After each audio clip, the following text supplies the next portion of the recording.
One of the things you learn as a photographer is that sometimes you're just a slave to the weather. Weather apps have been telling me that we have thunderstorms rolling in. I was expecting more interesting skies than this, but you just never know. And you have to make the most of what you get. Because the skies are empty tonight, I want to do some night photography and use these big, nice empty skies. Plus we have very little moon tonight. So it's gonna be a good night for night photography. The problem with this scene, while it's iconic, it's pointed in the wrong direction for the Milky Way. North is, oh, I guess it's right about there, which means that it'll make for a nice star trails image. So that's what I have planned for tonight. I'm going to do a star trails image, and then maybe we'll kind of scatter around and try to find a composition looking more south. That way we can get a Milky Way shot as well before calling it a night.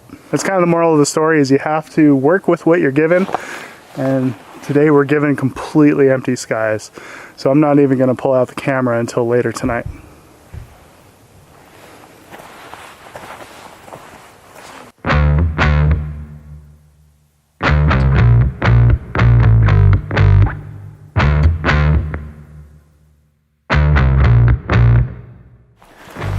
So naturally, right where I was getting ready to set up for the night, some people came and built a campfire like right next to where we were going to shoot. So it's time to call an audible, go to a slightly different viewpoint.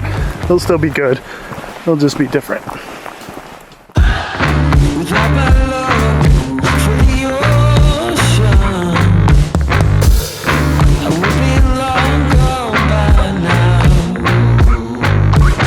So one of the things I'm going to do is I'm going to use the photographer's ephemeris, and I'm going to use that to help me find my composition so I can get lined up in the right direction.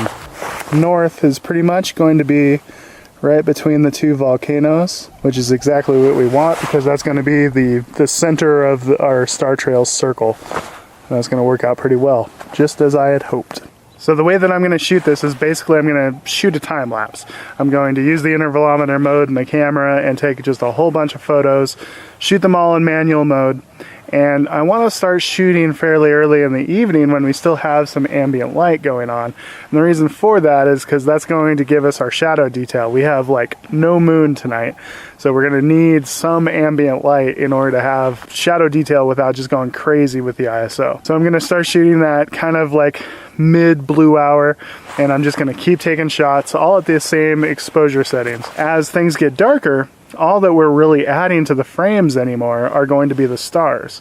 So we're going to take all of those shots, we're going to stack them inside of Photoshop, change the blend mode to lighten, and boom, you get a photo, you get a Star Trails photo. It's really easy.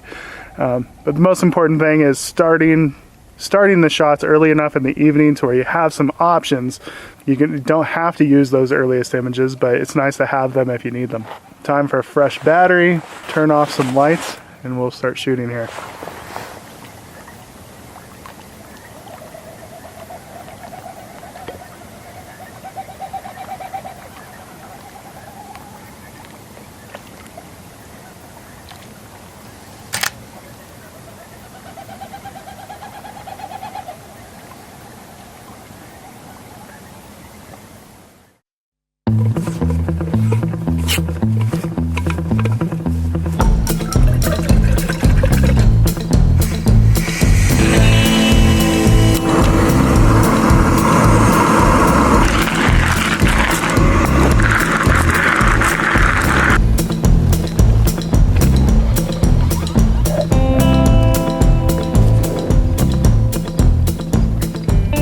So it's the second day of this trip, and I've been struggling mightily trying to figure out the weather. The problem with chasing storms in southeastern Oregon or central Oregon is that you don't have cell service like anywhere. So while I was still back in town, I did my best to try to predict, where some of these small storm cells were going to develop into something. Decided on an area to go, and then I went there and it wasn't really happening. And now I'm just out in central Oregon with no cell service, no idea where storms are developing. I do have some stuff kind of brewing, but I wish I had more information than I've got, which is zero information. There's kind of two schools of thought when it comes to trying to get interesting weather over a certain location. You can either go there and then just wait for the weather to come to you, or you can go find the interesting weather and then follow it through a region. Sometimes that's really difficult because there's not always roads where the storms are going. In central Oregon, there's a whole bunch of mountain ranges and there's not always a road in the direction you want to go. Makes predicting where it's going very difficult because you don't have cell service, and all of those fancy apps that you rely on normally don't work. For the plan right now, I'm going to head back to the Painted Hills, which is an area that I've shot before in a video. I'm gonna go there and hope that we get some interesting light. The whole idea of chasing the weather just isn't panning out because I couldn't really meet up with it, and I lost track of where it's going because I don't have my apps. So we're gonna head back to the Painted Hills and hope that we get the weather to kind of line up with the directions that we shoot there. It's starting to rain though, and that's promising.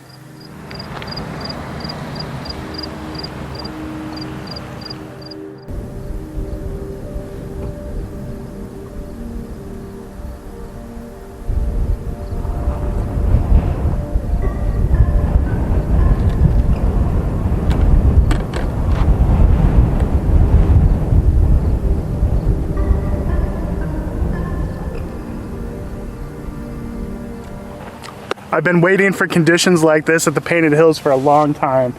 The contrast between the direct light hitting the hills and then the nice dark stormy kind of bluish clouds makes for such a strong shot. I'm really excited about this, and we're getting some nice contours because of the direct light. So right now I'm zoomed into about 100 millimeters because we can't get very close to them, but it compresses them all really nice. I'm using a polarizer, which kind of like adds a little saturation.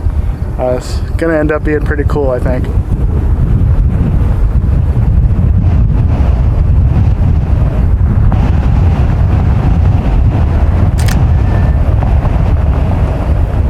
It's getting windy. Sorry about the audio, guys.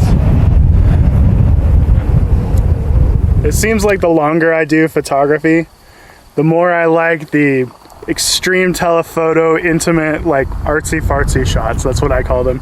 Zoom way in and fill the frame with something kind of abstract.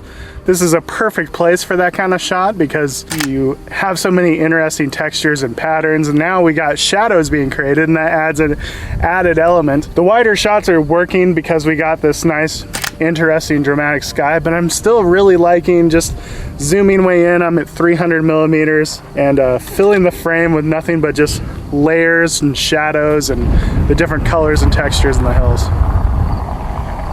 I guess it's always a bonus when you have multiple types of shots that are working. It's a good problem to have. We're gonna hang out here for a while. There's a couple more storm cells that are kind of rolling through. They might enter this area, and if that happens, that's what we'll photograph. If not, we'll just camp out in the roof tent and find somewhere to sleep for the night. Still, I'm happy with what we got. I was starting to worry, but I think we came away with something. Isn't that cool? So we did get a little bit of color, but I can't find any good compositions to really utilize it very well. This place is much more about direct light hitting the hills and creating shadows and dimension in the foreground. And when you get a colorful sky, it's kind of just color on color, and that's not always a good thing. I'm still hopeful we're gonna get a thunderstorm rolling in. So I'm gonna drive to where I have service, check the weather apps, see what they say, and then that'll dictate whether I get to sleep tonight or if I'm going to be hanging out in the car all night. Guess we'll see. Also, this is Nick Page with the PSA. If you visit the Painted Hills, do not walk on the painted hills. If you were to walk across these hills, your footprints stay there for years because this place gets very little rain. So stay off of the hills, stay on the trails.